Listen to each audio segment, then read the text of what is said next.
Hey there, welcome to another episode of Coach and Coffee. As you can tell, Joel looks a little bit different today.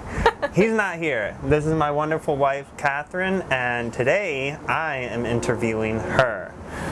Hi, Catherine. Thank you for joining us. Thank you. Hello. It's nice to be here. So, we have done several races together. Nothing too recently, but I just thought I'd go through some questions and get her perspective since she is not trying to be a competitive OCR athlete. She's not coached, just more of a participant. So, how many races have you done? It's been a little bit of time since the last race, but I think in total has been on average between 8 to 10 races when it comes to obstacle course racing that we did. Majority of them was Spartan race, and then our very first one was the Warrior Dash. That's what everything started from there. So I don't think, does Warrior Dash still a thing? Yeah? No, they died. Oh, I think they actually went under this recently, very recently. Well, I love that race. It was a big deal because of the fact that, I mean, it was just such a great impact, and I love that race. So that one was the very first one. But ultimately, to answer the question, about 8. Talk about mud though. That race, they had a barbed wire crawl at the very end, and you had to fight to not submerge in the mud. Very true. Yeah. So, okay. So what are some highlights what are some of your favorite times from the races you've done, the things you've enjoyed the most out of any race? Okay, well, this might be just kind of funny, but my highlights would be, of course, I'm a participant. I'm not doing it hardcore like Luke, for instance, and Joel. But my favorite part, I'm short, FYI, is when Luke helps me with the monkey bars and holds me. On a more serious note, the parts that I really enjoy was like going through the water, and because they had a couple of races, I think it was in South Carolina or North, one of the two, but they had a specific part when you had to go through the water, and the water was like up to my waist. I mean, everybody else was a little different, but it was just ankle high. It was actually just a puddle. Right. But ultimately, I thought that was really cool, and I also really like the barbed wire because for me, I can be crawling while everybody else is like really trying to get under it, and I'm able to pass them. So those are like kind of small things that I try to enjoy more so because I have a little bit of an advantage, not the water part, but like the barbed wire crawl. So that's what I find. Okay. So that's actually a factor we haven't really talked about is height, because if you're short, you can do the barbed wire crawl easier because you just go right under it. You don't have to crouch as low, I guess. And you don't get cut up as nearly as much as other folks would. But for something like a wall, that's going to make it a lot more challenging. Yeah. So what are some exercises you did to train for the races that you did? Well, or some workouts, whatever.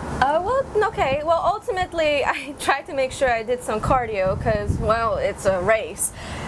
So I definitely focused on that. But if I'm going to be perfectly honest, I didn't specifically focus on training races because I am a dancer, so I tried to make sure I'm in line with that. But with kind of keeping the two, because I do enjoy being able to have races with my husband and enjoying the time, so I would focus on a mixture of things. So weightlifting to just make sure I can lift the heavy Atlas carry on my own, not with assistance. I take pride in that. And then of course being able to do the Hercules hoist at least partially if it's not like super muddy, because if it is muddy, that extra weight of the water. So I like doing that at the gym and being able to do the lat pull down and so forth. So I try to focus on mixing the two with cardio and some focus on just specific muscle groups, back, legs, and so on. And I get the best tips from Luke because, it's right there. There you go. So what is it like being married to somebody who is pursuing OCR as an athlete? I always have to be chasing him. I can never keep up because my legs are too short. No, I'm just kidding.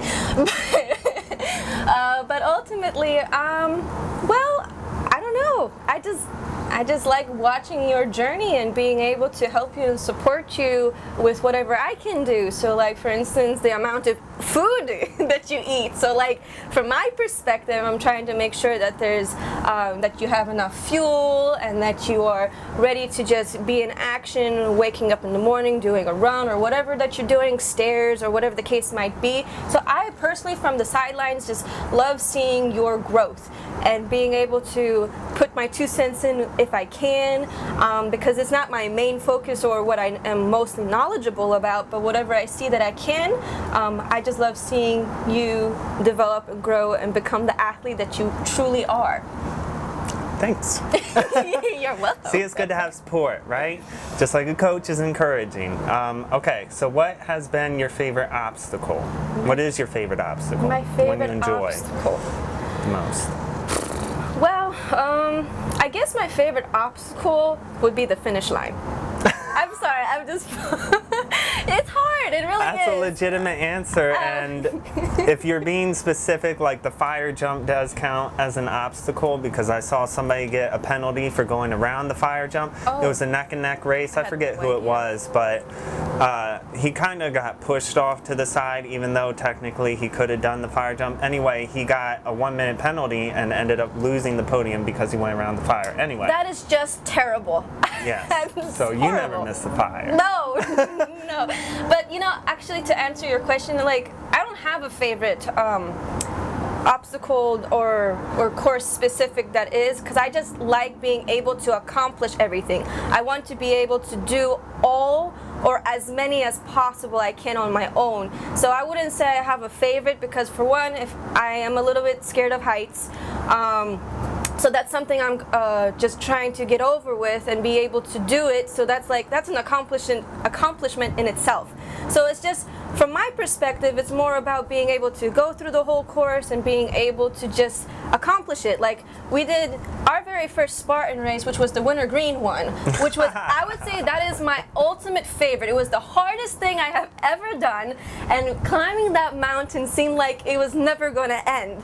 And that point when you got to the top, so that would be like, in that given race, that was my favorite part. It was horrible. I was just like aching. It was really hard. I was slipping because it was really slippery. But ultimately, when I got to the top, I was like, this is great. And you saw the view, it was so rewarding. So, I mean, ultimately, I don't have a specific favorite, but it's just the experience of it. And that would be my favorite. Okay. So what would be your least favorite? The pain and the hunger afterwards. But no, the least, I don't Least know. favorite obstacle. Least favorite if you can think of obstacle? one. The stuff Or I type can't of reach. obstacle. Oh, okay. The stuff I can't reach. So like the monkey bars are really hard, because as soon as, for example, I get nervous if I'm have to jump to reach it, because if I miss, then I have to do burpees. I mean, I'm talking about Spartan, okay? Love you guys are great. But like, ultimately, okay, that's the answer. I hate burpees. Anything with burpees is just like the worst thing ever, and you're trying and praying that you won't mess up because of the fact that you have to do burpees. So if we're talking about praying, yes, it's very scary. I am just trembling in my skin. But like, I mean, that would be the main thing. And then just the stuff that's hard to reach, I would say, for myself. Even like the walking sideways, they have those Z-wall? Yeah, something like that. It's not technically super difficult to do, but I can't, like, for me, it just makes it hard because I can't reach. But I mean, I guess that happens to be something that I would have to learn, and something I would have to get coached on, how to go through obstacles like that. So I guess stuff I can't reach. Okay. Fair enough. Last question here. Mm-hmm. What is the #1 tip you would give somebody now that you've done some races, you have some experience? What would you say to somebody who, the #1 tip, for somebody who has never done a race? Take your time. Because the most important thing I would say is, because there's so many things in an OCR race that you are going to encounter, and even though you might train and focus on what you want to ultimately achieve in the race, you never really know until you are in the moment how it's going to be like. You can train as much as possible you can, or what your goal is. You can make as many simulations as possible, but until you're in the given moment, take your time. Make sure you do it properly and safely so that you feel like you did the best that you can. So from my 2 cents would be take your time. Cool, there you go. And that's actually something we kind of just talked about in a different episode of really focusing and not letting the adrenaline and the energy and all the other people around you distract you and make you rush and make silly mistakes. Right. So that's a very good tip. Very good. Awesome. Well, thank you for joining us. Thank you this for was another having me. episode of Coach and Coffee. This was Catherine. Thank you for being on the episode, and thank you guys for watching. Thank you. See ya. Bye.